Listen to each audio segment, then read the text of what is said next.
These two things literally control 80% of my mood. A banana that I didn't eat, and a meeting that made me forget I had a banana. One makes me angry, other makes me hungry, and together they create my cranky personality. लोगों ने आपसे कहा होगा कि आपका जो behaviour है, आपकी जो पर्सनालिटी है, वही आपका नेचर है. But what if your personality is being negotiated on your plate? Hi everyone, this is Anubhuti and welcome to the science of how and why your plate is shaping your personality. हम अक्सर कहते हुए लोगों को सुनते हैं कि I am feeling very irritated, बहुत ओवर थिंक कर रही हूँ आजकल मैं, बहुत मूडी फील हो रहा है, आई एम वेरी एंशियस, बहुत लो एनर्जी लग रही है. But maybe they are just hungry. हम अक्सर अपनी जॉब को ब्लेम करते हैं, अपने रिश्तों को ब्लेम करते हैं, बचपन पे इल्ज़ाम लगा देते हैं, even our zodiac sign, but we never blame the sandwich we skipped.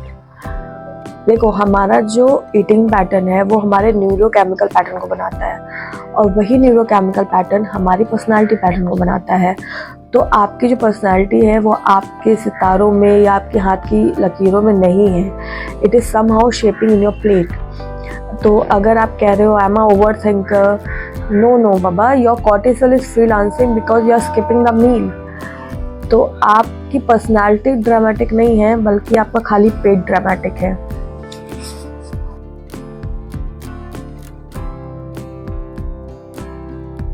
Personality कोई फिक्स ट्रेट नहीं है. It's a long term pattern of emotion, motivation and behaviour.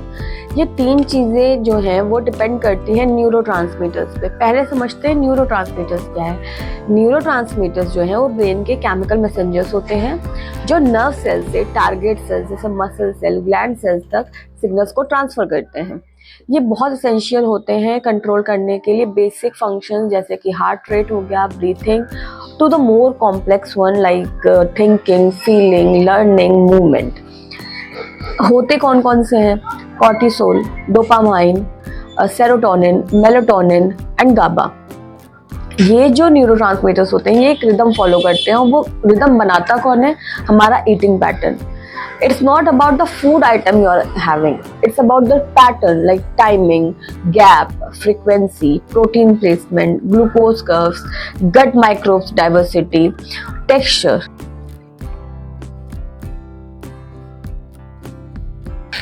Modern research बताती है कि 95% ऑफ सेरोटोनिन हमारे गट में प्रोड्यूस होता है, which is a hormone of emotional stability, calmness and patience. हमारे गट के जो माइक्रोब्स होते हैं वो डायरेक्टली इन्फ्लुएंस करते हैं हमारे इमोशनल सेंसिटिविटी को, हमारे सोशल बिहेवियर को, एंजाइटी को, इवन हमारे रिस्क टेकिंग कैपेबिलिटीज़ को भी. Basically they are the real influencers of our life. कुछ तो इन्फ्लुएंसर्स वाले ब्लू टिक भी डिजर्व करते हैं.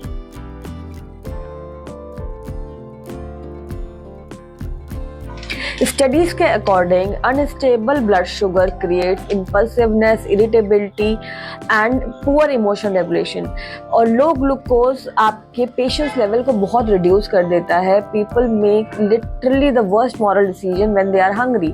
आपने अक्सर देखा होगा शाम के 4-5 बजे के करीब लोग बहुत इरिटेटेड हो जाते हैं, बहुत ज़्यादा मुंह फुलाए घूमते रहते हैं, हर चीज़ से चिढ़ते हैं.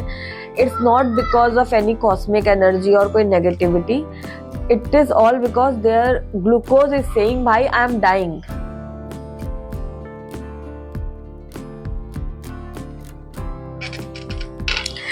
Dopamine, the chemical behind confidence, motivation, and clarity, depends on tyrosine. Tyrosine which is an amino acid from protein. तो जब आपका खाने का टाइम डिले होता रहता है या फिर आपके खाने में प्रोटीन इनटेक ठीक से नहीं होता है तो आपका डोपामाइन कोलैप्स कर जाता है. डोपामाइन ही है जो डिसाइड करता है whether I am going to feel confident और कंप्लीटली यूजलेस टुडे. सो अगर आपके नाश्ते में चाय बिस्किट है तो आपका डोपामाइन कहाँ से मोटिवेशन प्रोड्यूस करेगा? केवल ग्लूकोज के धुओं से तो आएगा नहीं उसको मोटिवेशन.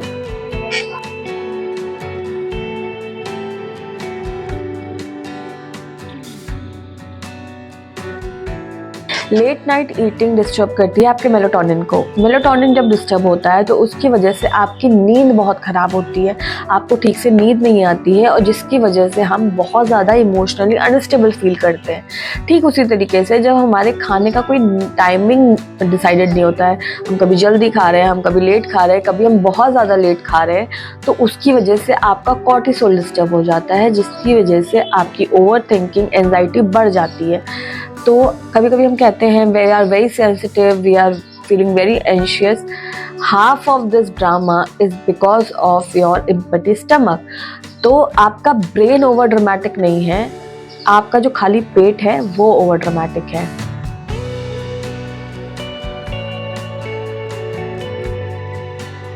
आई नो आज का समय बहुत बिजी है, लोग अपनी अपनी लाइफ में लगे हुए हैं, किसी के पास प्रॉपर टाइम नहीं है। Even a meal in a day feels like a luxury.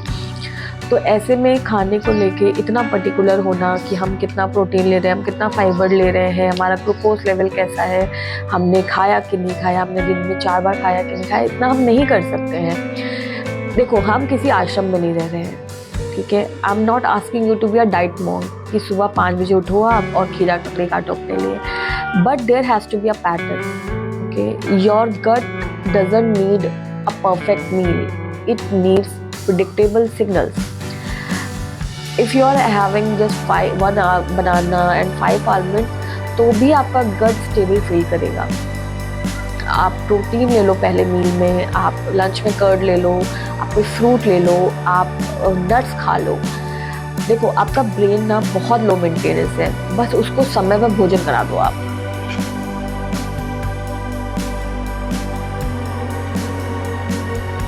आपने कई बार सुन लिया कि eating pattern, food pattern, follow this pattern, follow that pattern, but ये पैटर्न है क्या?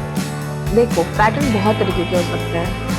For example frequency pattern. अगर आप बहुत ज़्यादा फ्रिक्वेंट स्नैकिंग कर रहे हो, आपको हर 10-15 मिनट में कुछ चटपटा चाहिए खाने के लिए, तो उसकी वजह से आपके डोपामाइन में स्पाइक आ जाएगा।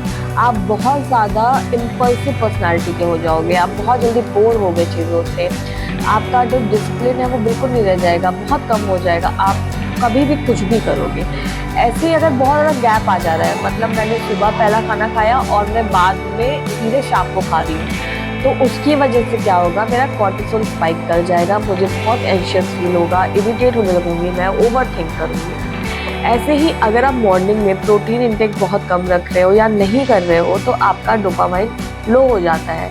आप बहुत ज़्यादा प्रोक्रेस्टिनेट करते हो, मतलब कि टालते रहते हो, अच्छा आज नहीं कल कर लेंगे, अभी नहीं बाद में कर लेंगे। आपको पता है उसकी वजह से प्रॉब्लम होंगे, आपको उसके कॉन्सिक्वेंसेस पता है, बट फिर भी आप उसको टालोगे, ठीक है।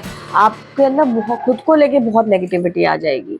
ऐसे ही अगर आप बहुत प्रोटीन रिच खाना खा रहे हो मॉर्निंग में, आपका पहला ब्रेकफास्ट प्रोटीन रिच है, तो आपका जो डोपामाइन है वो स्टेबल हो जाता है, आप मोटिवेटेड, ऑर्गेनाइज फील करते हो, आपके अंदर कॉन्फिडेंस होता है, आपकी डिसीजन मेकिंग अच्छी हो जाती है। ऐसे ही अगर टेक्सचर की बात करें, तो अगर आप सॉफ्ट प्रोसेस फूड लेते हो, उसको कम चबाना पड़ता है, जिसकी वजह से क्या होता है, आप में लो स्टेबिलिटी आ जाता है, मतलब कि आपको बहुत जल्दी फुल फील नहीं होता, आप कितना भी खाओगे आपको लगेगा आप हमेशा भूखे हो, ठीक है, आपकी क्रेविंग्स बढ़ जाएंगी। ऐसे ही अगर आप बहुत सॉलिड फूड लेते हो फाइबर रिच, तो उसकी वजह से आपका GLP, that is Glucon like peptide 1, वो मेंटेन हो जाता है, जिसका काम है ब्लड शुगर को रेगुलेट करना, और आपकी जो पर्सनैलिटी है वो स्टेबल, काम रहती है। ऐसे ही अगर आप बहुत लो फाइबर फूड खा रहे हो, तो जो आपके गट के माइक्रोब्स हैं, जैसा कि मैंने पहले बताया, वो आपकी सोशल बिहेवियर, आपकी सेंसिटिविटी को इन्फ्लुएंस करते हैं, वो बहुत कम हो जाते हैं, जिसकी वजह से आप ना सोशली बहुत ज़्यादा विड्रॉल फील करते हो, आप बहुत अलग थलग सा महसूस करते हो, उदासी सी रहती है, आपके अंदर एम्पैथी बहुत कम हो जाती है। ऐसे अगर आप हाई फाइबर डाइट लेते हो, तो उसकी वजह से क्या होता है, आपका सेरोटोनिन मेंटेन रहता है, मतलब कि आप हाई फाइबर ले रहे हो, फर्मेंटेड ले रहे हो, तो आपका सेरोटोनिन मेंटेन रहता है, आपके अंदर एक वार्मथ रहती है, पेशेंस रहता है, आपकी पर्सनालिटी बहुत काम होती है।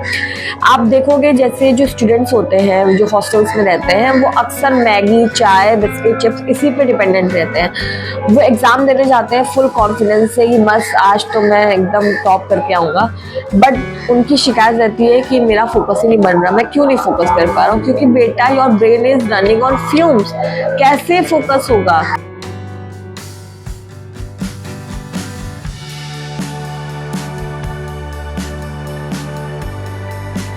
आपका जो गट है वो केवल खाने को डाइजेस्ट नहीं करता है, बल्कि वो हमारी पूरी पर्सनालिटी को डिकोड करता है। एंशियंट टाइम में हमारे ancestors highly fibrous, highly fermented खाना खाते थे, जिसकी वजह से उनका सेरोटोनिन मेंटेन रहता था। काफ़ी चबा के खाना खाते थे, जिसकी वजह से उनकी स्टेबिलिटी मेंटेन रहती थी। खाने का टाइमिंग निश्चित था, गैप प्रिडिक्टेबल थे, जिसकी वजह से उनका कॉर्टिसोल मेंटेन रहता था। कम्युनिटी ईटिंग, ग्रुप ईटिंग का दौर था, जिसकी वजह से उनका सोशल हार्मोन ऑक्सीटोसिन मेंटेन रहता था। ये सारे कारण थे जिनकी वजह से उनमें वो नहीं था जिसे हम आज की भाषा में low anxiety, high patience, high empathy कहते हैं। हमारे खाने में है अल्ट्रा प्रोसेस्ड फूड, हम कांस्टेंट स्नैकिंग करते हैं, हमारा कोई निश्चित समय नहीं है खाने का, फाइबर कंटेंट बहुत कम है, हमारी माइक्रोबियम डाइवर्सिटी बहुत कम है। इन सब की वजह से हमें फेस करना पड़ता है over thinking, anxiety, irritation and impulsiveness. हमने क्या किया? हमने कम्युनिटी ईटिंग को रिप्लेस कर दिया कन्वीनियंस ईटिंग से, जिसने हमारी पूरी पर्सनालिटी को चेंज कर दिया।